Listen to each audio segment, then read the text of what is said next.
Incoherent response, were you even close to anything that could be considered a rational thought?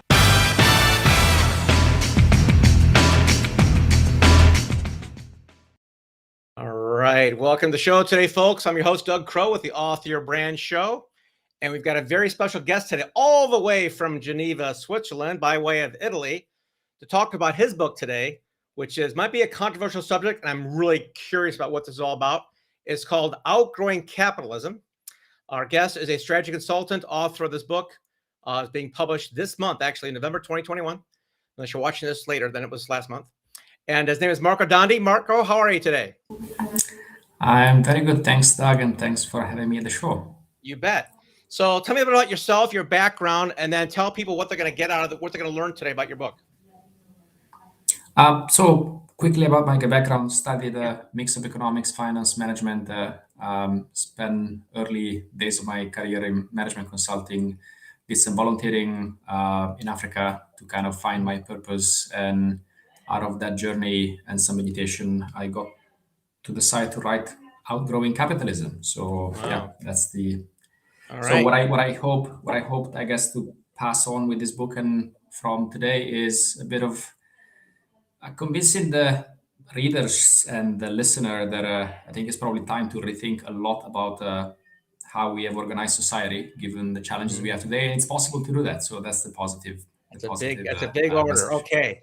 That's a great order. And we're going to have a lot of fun talking about this because you've got a great controversial topic for all those, strong capitalistic people out there like myself who believe in that stuff, but also believe in the other currencies in our world, the currency of innovation and community and goodwill, and what you said, well-being in your book. So let me ask you some question on this. So when you say outgrowing capitalism, I got so many directions I want to go with this. You talked about the evolution of it, I think, about the background, where it started from and how it's changed. So tell me about the evolution of capitalism. Yeah, and so maybe I guess to the strong capitalists like yourself, I'm not proposing to dismantling capitalism, but as everything that evolves and every system needs to evolve, I think capitalism was born in a place where it was an agrarian society where every bit of capital increased productivity and gave the ability to not be subject to the rains and the God sending the rains, but to the ability to reliably get food, and then in time, much more than food with industrial revolutions and so on. I think we have shifted in a place, and so in that time, every bit of capital and every bit of increased productivity was giving a meaningful increase in the prosperity and livelihood and ability to live a decent life. I think today we are way beyond that point, and so that's the point of outgrowing, right? I think we have outgrown the world in which we lived when capitalism was the best alternative and the best option, and so it's a bit looking at what's after, what are the possibilities we have today with this. First the information and communication and technology revolution. Now we have an artificial intelligence wave coming towards us. We have new challenges like climate change. So in this new context of developed countries with lots of technology, global supply of labor, which we don't know how to employ, what's next? Do we still need to everybody work full time for 4 years of life at whatever conditions, whatever job we manage to get a hold of, or can we reframe and reshape society in a way that is different and it has more opportunities for every individual? Okay. So where do you think it went off the rails? It started out being a pretty good system, right? And now it's transformed. What elements have made it? I mean, I have my opinion on it. I want to hear your opinion on what made it start to decline in its value or efficacy. I think some of it is just context. I think there are still many countries and many situations in which capitalism is probably the best system in some version of it, because of course capitalism, there's very different versions. And maybe the second part of the answer is, I think at some point in the 80s, capitalism, especially in the US and in the UK, has taken a bit of a tangent in, if you want, an ideology of no regulation, no shaping, which is kind of taking a bit the almost the direction of, I wouldn't say anarchy is probably a strong word, but it's a bit of let's just let the power, like everyone in the system and the free choice, but at the end of the day is the prevailing powers in the system to just sort it out, right? And I think once you do that, I mean, capitalism was born still out of legislation and regulation, right? Otherwise, you have everyone fighting over every piece of land, right? So you always had some legislation and some regulation. So at some point in time, you said no more, and I think at that point it took a tangent where I think those that had privileges had a situation in which they could just Write the laws. defend them, and yeah. Pretty much. I mean, most of our, our tax code in the U.S. is like 90,000 pages or something, and I don't think a single legislator's ever read it. It's all comes from the lobbyists and I use the term crony capitalism. Pure capitalism, where people are like, hey, I have an opportunity, go do good, great. But when the chessboard is set up by people, then you can only go so far. That's, in my opinion, I think it's where it's derailed in terms of it's you can go so far, but to get to the next level, it might not be a very clean game, I guess. Okay, so you're not a like you said, you're not an anti-capitalist. You want to just outgrow it and change it into something more better for every people concerned. Do you have a process for that? So I would say a couple of them. Yeah. I think, and it's more. I wouldn't say it's a process, right? I think it's more different levers in the system that you would pull at different times, right? So I think the first one is, and this is why I call the system monetism, is the lever of how do we create money in society and who gets to allocate them, right? I think today and this is where common wisdom or common knowledge is not up to speed, is that so every year we need to increase the money supply, the amount of money, whether it's physical or digital, that we need to sustain a growing economy. But the way that is created, according to the theory that you leave the market on their own and it's the best way to organize everything, it's created by whenever you or I ask a loan to a bank and they create that loan, they create a deposit. And so most of the money is created as a byproduct of lending. So that process leads to giving a lot of purchasing power wherever banks give loans. And the theory is that that's the best way to make sure that those loans create value and that money creates value. The practice is that most of that new loans year after year go to whatever has a collateral, like an asset, and most of it is housing, right? So my first lever is we create too much money that goes to chase limited supply asset, particularly houses. That makes houses very much not affordable to the common people. And that's why we pay so much in rent and mortgages, because there's so much money that is being channeled in that way, and so you just have too much money following too little goods. And so the first thing is, if we start to change the way we create money and we do it in a way that is as much equally distributed as possible. And so my proposal, the first part is change at least the expansion of money. Don't make it up to the banking system. Just make it such that the banking system can create so much money. The portion of money creation we need every year goes to everyone in a universal basic income. And then it's our spending decisions that actually drives the market, right? It's how I spend that new money creation that will steer the market into producing what each of us need. But it doesn't have to be houses, because the reality is that most of us wants to live in cities and the supply of land is limited. And so unfortunately, we just have inflation of houses. So that's one lever, and there's a few more. I'm curious about the UBI thing first. As long as you mentioned it, universal basic income is a really cool concept where no matter who you are, you get a amount of money coming in, so you're not like living in the street, right? That's basically what it is. And you're suggesting that money gets printed up by the government and just doled out. I suggest that it not that whole, right? I think you still need to balance a bit if you print too much, you create inflation, so there's still so much you can print. if you constrain enough the amount of credit that banks create, you have a lot of room to print. Whether that gets us to a full universal basic income that indeed is sufficient to cover, health, education, food, and housing. I don't think that's the case now. But the basic would be to start from is at least, your food and your basics are covered. I mean, in Europe, health and education are already free. So it's basically food. I think in the US, there would be, if you don't change your education and healthcare system, the UBI in the US would have to be more generous to cover a bit of those as well. But yeah, that's the basics. Our system here is a little bit messy. We've got, food stamps, welfare, disability, Medicaid. We've got, about, I don't know, I think it's like 30 to 60% of our budget goes towards health and human services. It's several $1 trillion.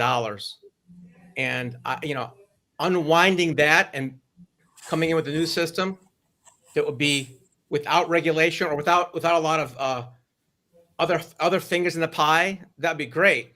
But the challenge is, how do you get a monster like the U.S. government to adapt something like this? That's like a reality check. If it's just theory, we're talking about fantasy land. But how do you really go, hey, let's go ahead and actually do something? So look, the first thing is in reaction to COVID, the U.S. government had to do exactly this, right? So it's it was a lot of I wouldn't say improvising, but a lot of it. They had to come up with a system to give some money to people. They decided on some eligibility criteria, and they had to make sure money actually got in bank accounts. Right. I think since long ago, I think it was Ben Bernanke that said it's probably good if, as a tool to fight next recessions, we have a system to just inject cash straight to people from the central bank, right? So I think the starting point is actually to say, this is just a better way to manage crisis. When the economy needs money, rather than just send central banks in buying whatever asset you have, just get them to give people into the pockets, get the money into people's pockets. So I would say that's the starting point for me, is like you create an infrastructure where every citizen has a bank account at the central bank just for emergency. So that's the starting point. Then I think if one day you see that there's just not much need of work, like we can actually decide to, innovation and technology has started really to take over. And I think we're not there yet, right? But the opportunity is there for many people to work less. And I think already in Europe, many work less than you guys in the US, right? But for sure. And part of it is Yeah. structurally. Yeah. But we can definitely think of a world in which people work, I don't know, instead of 40 years for 40 hours a week, they work 4 days a week for 30 years of life, right? And therefore, you may want to supplement that, the salaries that they gain through that system with some extra cash that incentivizes them to say, I don't need to work 5 days a week and I don't need to work 40 years of my life. Okay. So working less, getting paid, using the central bank versus our system goes through the government, and they, the last 1.9 trillion went to a lot of infrastructure, but it went to a lot of other what we call pork barrel projects, where some local guy adds an extra 500 million for his own thing. It's a different system. Let me ask you a question about that money part, though, because I'm curious on how that works. I'm looking at something real quick here. If people are working less and you just start giving them money and we just print it up, aren't you concerned that it would turn in like Venezuela? Or, I mean, inflation is going to happen. That money has to have a accountability, doesn't it? So two things on this one. One is that the fact that banks create money, the money that banks create, banks don't create money. The Treasury, the Federal Reserve prints it. No, that's the part that I was mentioning. It's like most of money we use for transactions today is bank's deposit. It's not the reserves that the federal government or the Treasury spend into existing, if you follow the MMT narrative. Most of today's money is deposits created by banks, by retail commercial banks. And so as soon as you get a loan in a bank, It's not that they give you pre-existing savings from someone else. They expand the balance sheet, and so they create a new deposit. And that is what, if you look, I think the Bank of England made it very transparent. Like 80% of the money today is banks deposit created by banks lending. Yes, because they can Before loan the out in quantitative America. They easing, can loan out 9 times their deposit. Every dollar they can loan it out 9 different times here. I think it's not something like it's revolving, right? So if I give you a loan and I get fees, that's equity for me as a bank, and I can loan on that as well, right? So the reserve is not to be thought as is 1 to 9 fixed. Is like even what I create, if I make money out of it, I can, that is a new base to build on top, right? So there's no fixed or limited amount, right? Like it's a system where you can just expand. And so therefore, this is to say, it's not that we're not creating money, right? And the more financialized is an economy, the more money banks create, and that's why you have such a huge growth of loans and debt to GDP, right? Because the finance is just exploding. So that is creating inflation. It's just a different type of inflation. You see it in the housing market, you see in assets, you see in stocks. So that's the inflation you're getting in that way. Yeah. And so indeed, if you print money and you give it to people, they'll spend it on something else. So you'll see pressure on something else. If it is something that you can expand supply, you have created growth. If it is something that is housing or other things where you can't increase supply, if it's energy, then you create inflation, right? And so that's one thing just to clarify. On Venezuela, look, I think all of those, first of all, the comparison doesn't, like, I'm not writing this for Venezuela, right? I'm writing this for the US, for Europe, for countries where there's institutions and central banks that know how to manage inflation.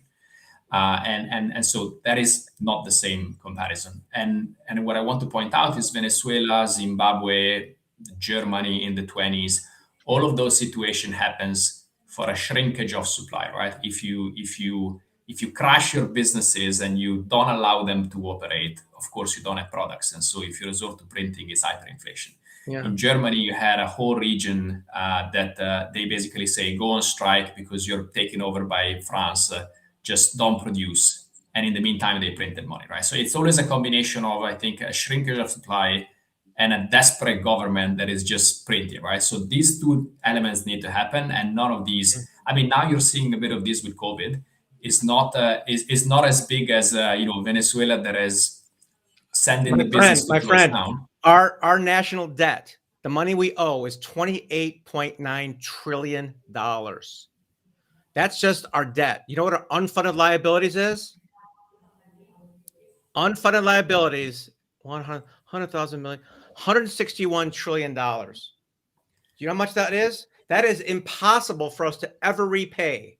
Impossible. There's not enough money printed up to repay those debts.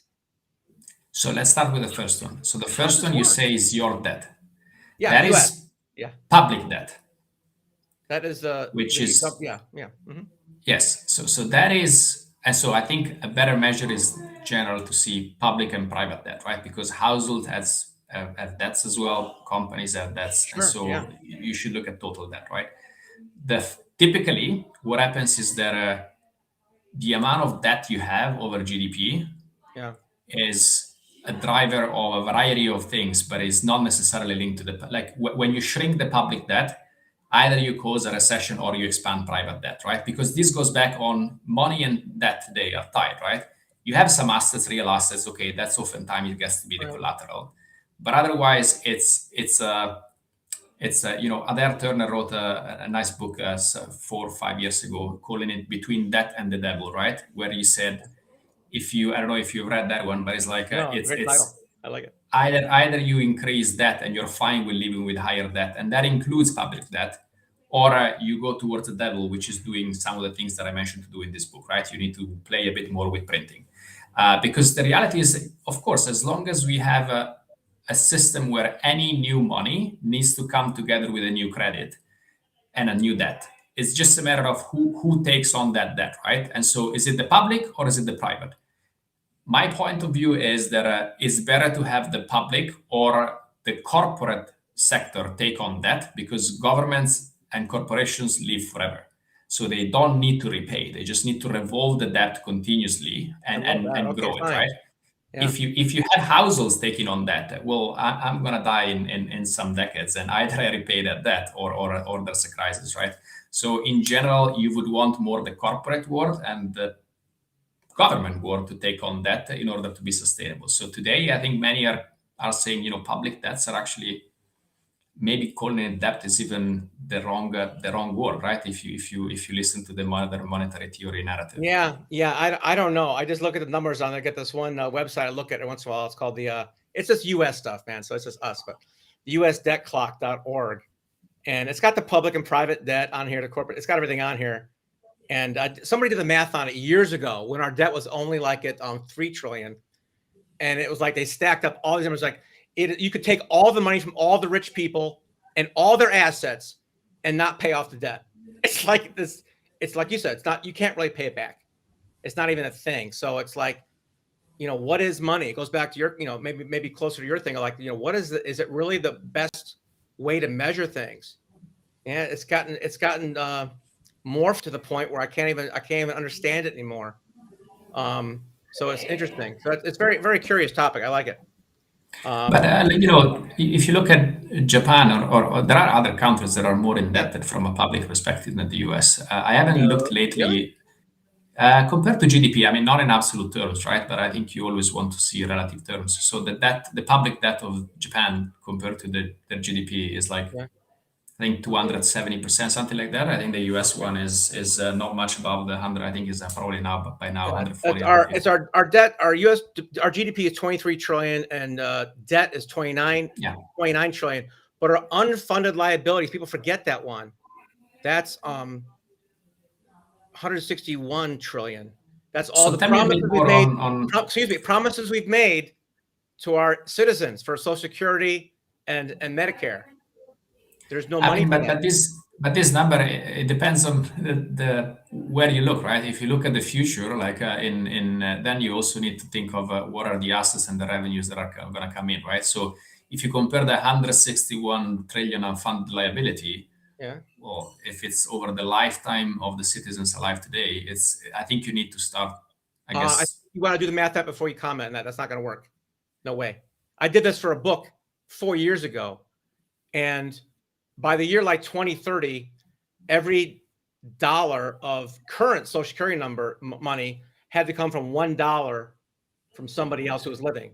And with the age differentials, it unwinds. There's not enough money coming in from the current revenues to pay my Social Security. I might make it, but my kids won't.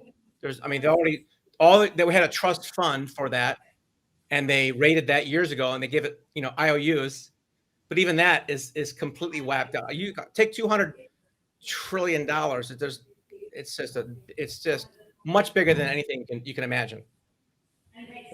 Look, there's some big numbers. If you take a few decades, you take inflation into account. But I haven't done the math, right? So it's not something that I could show. Somebody did it once. They compared it like going from here to the moon, right? They said, well, if you put from here to like New York to California is like $1 million, but here to like Alpha Centauri will be $1 trillion. It's a big ass number. It's really, it's hard to, because our brains can't even comprehend 1 million really. We can get to about a few hundred, 1,000. What is that? Well, we associate it with some visual, but when we say millions, billions, and trillions, we don't realize that that's like 1,000 million.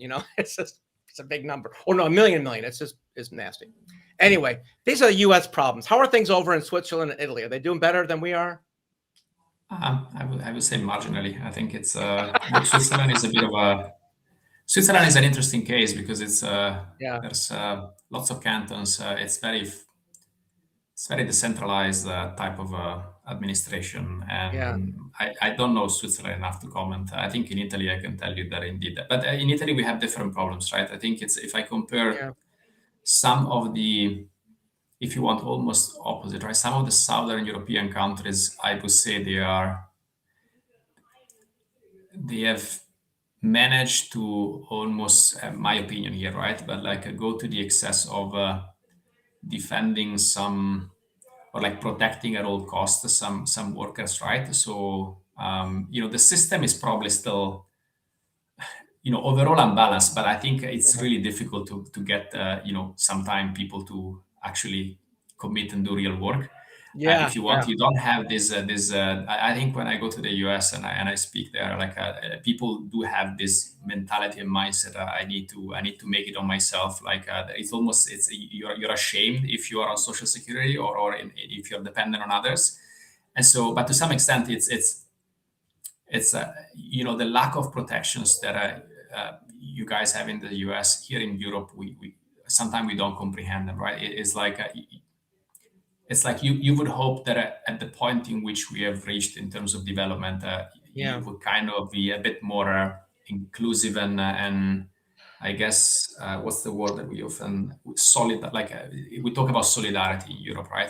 There's a bit of it that you need to have, right? Then too much people take advantage, but you need to find the right balance. Got to be balanced, right? It's funny. I've done about 3 books for the healthcare system. Talk about the difference between Europe and America, and for all of our independence and individualism and whatnot, the healthcare system, again, it's been corrupted years ago. I mean, I got a book I can show it to you somewhere here. Oh yeah. Years ago, this is a chart that we created on the difference between doctors and administrators. This is a chart from the 1970 to 2010. The blue line is the increase of physicians, right? Yeah. That's doctors. Red line, administrators. So it's like, oh, well, there's a problem. We can sort of see where that's going, right? And it's been a mess. So even though I'm libertarian capitalist, I think a centralized healthcare system would probably be better than this convoluted thing we have, because it's messy and it goes back to the reason it's messy. Too much money to be made in it now. And I was wondering, I was reflecting, right? Because I'm definitely not against the markets, right? But at some point, I see that in some situation the markets really fail hard, right? So I was wondering, what are those situations? And I was thinking, when you think about healthcare, this is one situation where it's like if you're left to your own devices and you are about to I'm gonna die if I don't take care of myself, right? So I'm gonna be willing to spend anything like you tell me, I spend it, right? And the same with education of your child, buying a house. These are markets in which, on one hand, you have basically it's my life or like something that I care to as much as my life, right? If you leave it completely to free market, yes. I mean, what happens? I think in the US, I was reading some stats. Like, you created a system to get access to education, and so you have a loan guarantee scheme. But it's like people are willing. Like, there's no competition. The banks are not competing on giving low rates, right? Like for them, it's like everyone will spend whatever they like. It's the education of their kids, right? There's no of course they're gonna spend. Like, why would I compete on price? And I think you can follow a similar argument for a healthcare, for houses. Everyone I need a house. Like if I give you bigger loans and I increase the price, you need. So there's something around those markets where it's we call it in economics is inelastic, right? Whatever the price, look, it's a basic. I need to get it. So I think you need to have a bit more thinking and structuring and setting the guardrails. Otherwise, the markets and the private sector will just take advantage of it. It's a funny meter, right? Because if totally free, you can do what you want, but pollution, whatnot, and totally regulated, it slows down to a crawl, right, or a halt. So somewhere in this middle is where, ideally, like I said, we both love capitalism. I just don't like how it's gone this way, and I wouldn't want to go back to the coal burning things with no scrubbers on it, right? So we need to have a way to monitor that. Have you looked into the new thing called DAO, Decentralized Autonomous Organizations? No, I haven't. Tell me more. That's right up your alley, man. That's your second book should be about that. Seriously, look it up. It's blockchain based. It's decentralized autonomous organizations where everybody really lives and monetizes on the chain, and it's autonomous, and it's So I'll tell you that. So my reaction though to this on the money side, which is of course what I know everything about, is we had a very decentralized, and I would argue we still have a very decentralized monetary system. So in the 1800s, you could, I mean, there is some regulation, but you could, if as soon as you get it, you can set up a bank and create your own currency. And Right, then, I read that. Yeah. so that is nothing is nothing new. Actually, we moved away from it because we had thousands of currencies. Bank took advantage of it. Some printed too much. Currency became worthless. You had banks. So we moved away from it, right? So now there's this decentralized, everyone creating their own cryptocurrency. It's like it's really going back to 100 years, but now we have a digital means on which to do it. And I'm it's a field that I think needs reform, right? So I'm all sympathetic of anything that shakes the system, because I think we just need innovation. But on this one, it's my argument is, to some extent, is to decentralize this system, right? And this is going back to it's all up to banks and borrowers, right? It's money really comes into existence when you and a bank agrees to give a loan, and it's up to what you need as a person and or a company, and what the bank's profit maximization logic gets them to fund, which unfortunately is real estate. Yeah, you're never gonna battle Goliath as David. You got to have that slingshot, which would be, I think, blockchain will be help. Only way to take away their power is to go around them. You can't go through them; they'll kill you. They control everything. This is one I look with interest. I'm skeptical. As much as I'm an innovator and a reformer for sure, it's like this one I'm a bit skeptical. But I might be completely wrong and invest on this. I'll watch it. I know. Yeah. I'm not saying invest. I'm just saying watch it and see if it could be a method. Because I love your ideas. I don't like the idea of the obviously the debt UBI. I'm still not sure about that part, but I'm not an economist. I'm looking at it probably very simply. But I am into well-being and the other currencies of the world, which is community, service, those things. It's just hard to get a return. People say, well, all my employees are healthier here because of what I did. Yeah, where's my money? And like, So how do you have a way for well-being to be, I don't know, measured? So you have to split it, because the first topic you mentioned is about employees' well-being, right? And actually, I think there are a variety of studies now proving that employees that are more engaged and better, they are also more productive, right? Yeah, so that is, and with this great resignation movement, this is one place where companies are, I would say, almost a bit scrambling to say, I might be behind the wave and I be the one left out without talents. So I think this is actually, companies have almost been shocked awake on this.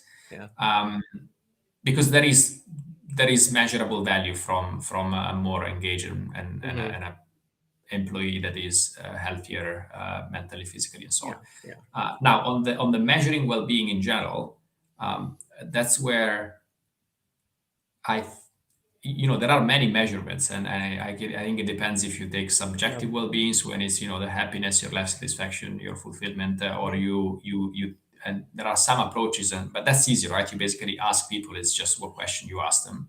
And so you can measure and monitor, right?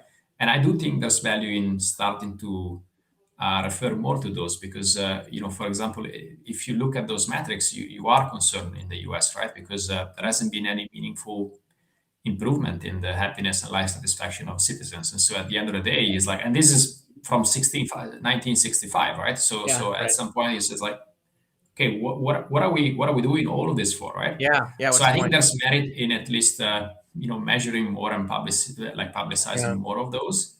And then there's other approaches that basically say, you can split well-being in your different dimensions. You have your sense of community, you have your environment well-being, you have your mental. So it's a variety of metrics, and there are some approaches that are it's more expensive to measure, because you come up easily with 100 indicators. But many of those are showing, and ultimately, what's interesting again from the US is that when they rank countries based on those dimensions, whatever approach you use, the US doesn't come any close to the top 10, right? So you always have the Nordic countries, you have your Australia, your Canada, you have even your Costa Rica, you have China, typically that is higher up than the US. So I think it's if I wasn't, and from a European, I come often to visit the US, right? But I think living there and like there are a few things to tweak there. I think forget about outgrowing capitalism, right? I think there's few other countries that have figured out a better balance. But overall, I think it's bottom line, it's always the US that has the innovation of the world on economics, thinking, and theories and so on. We're good on innovation for sure. But yeah, I'm generally happier in Costa Rica when I'm there for sure. Yeah, I get it. That's good. Yeah. Oh man, it's so great talking to you, Marco. Really, really cool. Very interesting stuff. I'm glad you're not a communist. That was my biggest concern. You mentioned in your thing here. We're not talking socialism here. We're talking about doing things just. I'm very surprised. It's sometime in the US there's this almost like if you're not capitalist, you must be a communist or a socialist or like it's like. You could be, the labels we put on people in our country shocks me, and I have to battle it myself.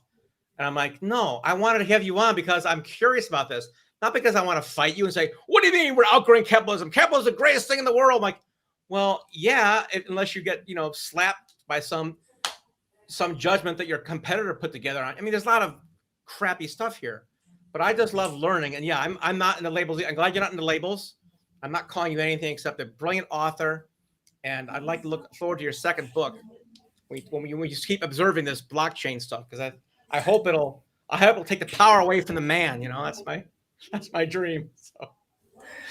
So thank you very much. Hold that book up one more time, Mark. I want to say it again. Outgrowing Capitalism. There you go. I haven't designed the cover. I was all right. Completely useless on that. It's not replacing capitalism, folks. It's outgrowing it. It's growing up into something that works better. Is what we're saying here, right? Yeah. Indeed. All right. Very good. Thank you so much for being on the show. I appreciate you. That was Marco Dondi, author of Outgrowing Capitalism. Really cool guy. Make sure you click below and subscribe to our channel here. Some goodies for you there as well. Have a good one. Doug Crow here with the Author Brand Show.